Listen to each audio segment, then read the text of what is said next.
Welcome to OECD Podcast, where policy meets people. Welcome to the third episode of the OECD Podcast series Truth Hurts. My guest today is Bert Groen from the Netherlands. Bert is a former police officer and an activist fighting violence against women. He manages a shelter in the north of the Netherlands, and he is also the president of the European Family Justice Center Alliance. This Alliance for Hope and Empowerment works across disciplines and organizations to address gender-based violence, domestic violence, sexual violence, and child abuse. Hello, Bert. Thank you for joining us. Let's start by hearing about your personal journey. What brought you to activism against gender-based violence? I was starting in my police career in the late 70s. I was working in the police force. We had a central station in the Netherlands, in Rotterdam, and it was a place where a lot of drug addicts were staying. I think it was at the age of 21. I met a young girl. She was just 18. She was a drug addict, had a lot of problems. She had an overdoses. And at a certain moment, she told me she was a victim of violence. She had witnessed violence between the parents, a lot of problems. And I was really struck by it. And the strange thing, and I still remember it like yesterday, from that moment, I knew I want to go to we call it in the Netherlands, Youth and Fight Squad. But I want to work with sexual assault cases and child abuse. Struck by what she told me. About 1 or 2 weeks later, she was found dead in one of the toilets of the central station. So yeah, that was for me the one of the biggest lessons that I wanted to make a change. I want to do something about child abuse, sexual abuse. Domestic violence was not so known in that time. It was more child abuse and sexual abuse. And how did that happen then when you decided you wanted to switch? Is it easy to just change into that kind of squad? Yeah, it's not so easy because in that time you have to wait for your time. I worked several years on the street. It gives you a lot of experience. You see a lot of things that normal people won't see or won't experience. There are police officers that choose the traffic issues, and I chose to be one of the youth and sexual assault case workers. And I must say it was the best decision I ever made. And I did it for about 15 years. You learn from practice, but also from other professionals, from other agencies, other services, other organizations, but also by following special courses on the backgrounds of child abuse, backgrounds of children's behavior. I also became a forensic interviewer in that time for children and young people who are victims or witnesses of severe crimes, mostly sexual crimes. That forensic interviewing is also one of the most rewarding things I did. But you must have seen terrible things of women's experiences. Do you lose all faith in humanity and in men particularly when you're confronted for 15 years with all those difficult cases? Yeah, it's a good question, because I think one of the frustrations also from working on the street is that in that time there was barely no attention to domestic violence or gender-based violence. I think even the word gender-based violence that didn't exist in that time. And I remember that on some occasions, women came to the police office with big bruises in their faces, and they were heavily beaten by their abusive partners. But the day after, they came back and they said, well, I want to withdraw my statement because he couldn't help it. He said sorry, or he didn't take his medicine, and we couldn't do anything about it. And that was quite frustrating.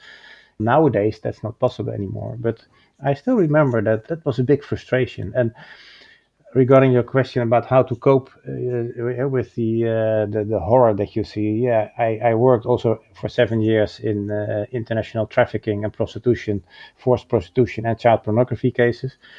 And the thing is that it's there, it's reality. It's not that it's somewhere on a movie, it's reality. And that my motto was always, if you can help one child, one person from this horror, it's a person. And you can't save them all. But it's reality, and that's something that keeps you alive. Let's say it that way. And you just said that today you can't withdraw your complaints anymore. I didn't know that. No, nowadays it's completely different. If a survivor makes a statement at the police office about an abusive relation, about assault, then if she comes back and she say, I want to withdraw it, that she can say that. But the thing is that it's up to the prosecutor to decide what to do with it. And that's changed. And I think that's a good one because, in many cases, women are coming back to withdraw it because of the pressure of the abuser. And I think that because if there's a case and somebody is withdrawing their statements, it makes it more difficult because you need the statements and you need evidence to prove that something happened.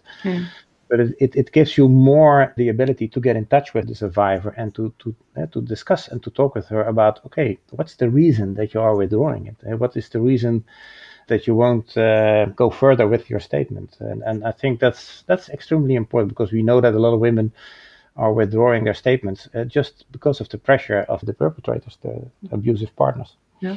Let me ask you a difficult question, Bert. In those last couple of days, because of the trial in the UK of the murderer of Sarah Everard, who was a police officer, there's been a lot of talk about how well the police force is equipped to do this. Some people say there's a lot of misogyny, that women who come and report are often not taken seriously. What is your view on this? Well, I can give you some examples from my police career. When I was working in the sexual assault cases, and especially in the international trafficking and forced prostitution, we had women from Eastern Europe that were forced to do prostitution in the Netherlands. And I remember that in some cases we took them from the streets and we were talking with them. And after a couple of days, they were waiting to be raped by us. So I remember several times, and it were young women, sometimes 18, 19 years old, that they asked us, okay, when are you going to rape us? And then we said, to rape you? What on earth are you talking about? And that's what they were used to in their own countries, that they were raped by police officers. That's horrible. And I don't think that's happening. And I'm talking from the 90s, early 2000. And I never forget that because it's very strange when a survivor is from forced prostitution is asking you, when are you going to rape me? I know from the Netherlands, I think that most police officers are quite good equipped with knowledge and the tools to do their job quite good. And I think for most countries that's the same, which is a horrible incidents like what happened in the UK. And it gives a lot of issues with trust because normally you have to trust the police and the police officers. But in this case, there will be a huge lack of trust. And how do you think the police force can rebuild trust after such incidents? Well, I think that one of the biggest issues is always to take the people that you talk to serious. And that's an important lesson I learned in my police career. And of course, there are cases that there is a false accusation, but those cases are quite rare. If somebody is talking to you and expressing the fact that he or she is a victim of sexual abuse or gender-based violence or child abuse, you always have to take them serious. By example, when I did the sexual assault cases, it was also and especially we call them incest cases, when there was sexual abuse between fathers and daughters. People always wondered me because when I asked the victim, okay, how come you never told anybody? The most common answer was, nobody asked me. The strange thing was when you did the criminal investigation, a lot of family members, they say, yeah, we thought there was something wrong, but nobody asked the question. And I think that's so important to ask the right question. And I think that's something police officers can do. That sounds like we need more than that. We need also a awareness campaign, probably. Yeah, absolutely. And luckily, I know from the Netherlands that in the last 10, 15 years, there were great training programs for police officers, young police officers, but also older police officers about the dynamics of domestic violence, how to recognize them and how to deal with them and how to ask the right questions. Because I think that knowledge is extremely important. And I know that cases of child abuse and domestic violence and sexual violence are not the most, let's say, easiest cases because they are always quite difficult because of the dynamics and the structures that is happening in families. And people say, yeah, it's a private matter. It's not a private matter because it's a public matter. How can you recognize it and acknowledge it? And I know that many more countries are doing that, training their police officers and police women to be more aware about the fact that it's a big issue in society. Do you have also one success story or a story which you're particularly proud of, where you felt that you really could make a difference, or something that gives you hope for the future? Well, I must say, the daily work that I do. Currently, I'm also working as a manager in the safe shelter, anonymous shelter in the north of the Netherlands, working with women and children who are in, we call it code red situations, extreme dangerous situations where there is a matter of life and death. And what I can see daily is that the work that we do there, the group workers that are working there are doing amazing jobs. And the thing is that you can help those people, you can help those women and those children by giving them attention and helping them to get back in their own life, giving them hope, giving them perspective on a life without violence. And I see that that's working. So I see daily the work that we do, it benefits, absolutely. And you are also the president of the European Family Justice Center Alliance, which is a very innovative model how to bring a different range of social services to survivors of violence. Can you tell us more about this model, how it works? Yeah, it's started in the United States in early 2000. And it's a place where professionals work together on a part-time or full-time basis from one place. Professionals from different organizations, from police, from welfare, from mental health care, advocates, they are working in one place, in one building, and they provide their services from that place. And the beauty is that, and that's also what I learned, you're asking for things that worked in my time that I was working with these teams. Working together with other people from other organizations gives you a lot of extra knowledge. As police officer, I knew a lot about the justice, but I didn't know a lot about the social welfare or mental health care or youth care. And working together with professionals from those areas, from those organizations, and sitting in one room and discussing actual cases about, okay, how can we help this child? How can we help this woman? Either each from its own experience will give you a lot of new insights about the opportunities you have and the possibilities you have. And I think that's the beauty about working together.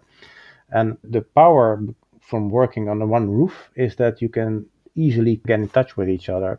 We all know that working together is extremely important, but if you work together and you have a meeting and you go back to your own organization, a lot of the agreements that were made are already gone. And when you're working in one building where you see each other daily, that is absolutely beneficial to the agreements that are made and the discussions that are made. And what we learned also is that only 25% of survivors are reaching out to the organizations, to the police or social mental health care.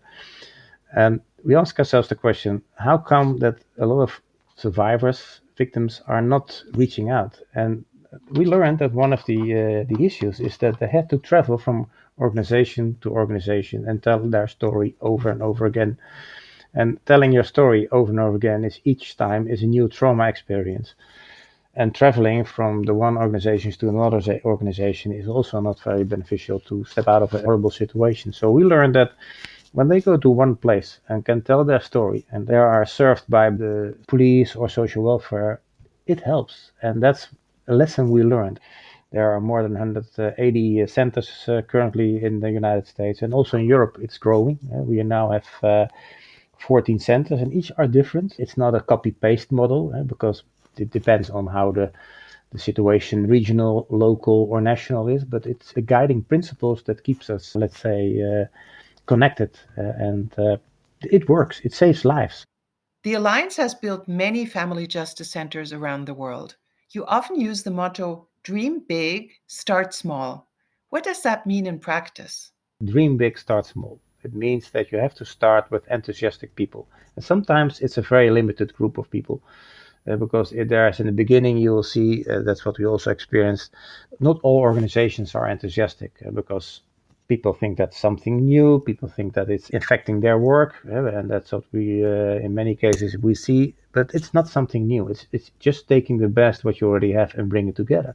So it's not a new organization. It's only bringing together good practices and organizations that are doing already a great job. And that was also what happened in Belgium. They started with a small group of organizations and professionals that were enthusiastic.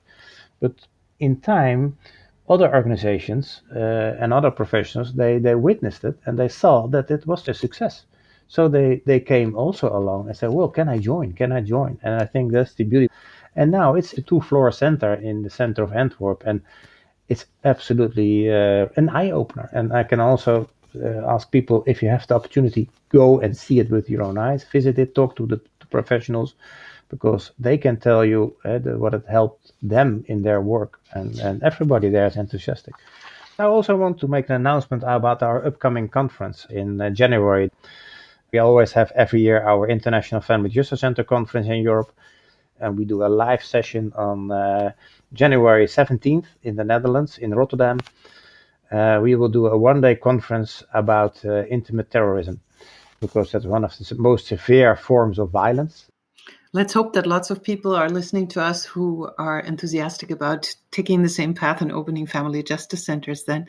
What do you think the OECD can contribute to spreading the message and promoting integrated service delivery for women who are survivors of domestic violence? I think that a lot of connections in countries. The OECD is a big, powerful organization, and I think what the most important part is that we have also to do a lot of work on policy level. The thing is, a family justice center, you can't do it without the support of the policymakers, of the governments. It's something that the OECD can do, proving and showing policymakers about the fact that there is a way how we can do it. And it's not that it's the only way, because the Family Justice Center is a model, and we know that it's absolutely helping in the approach of gender-based violence. And the multidisciplinary approach is something that we all should do. Thank you so much, Bert, for talking to us today. For more information on the European Family Justice Center Alliance and its activities, you can visit www.efjca.eu.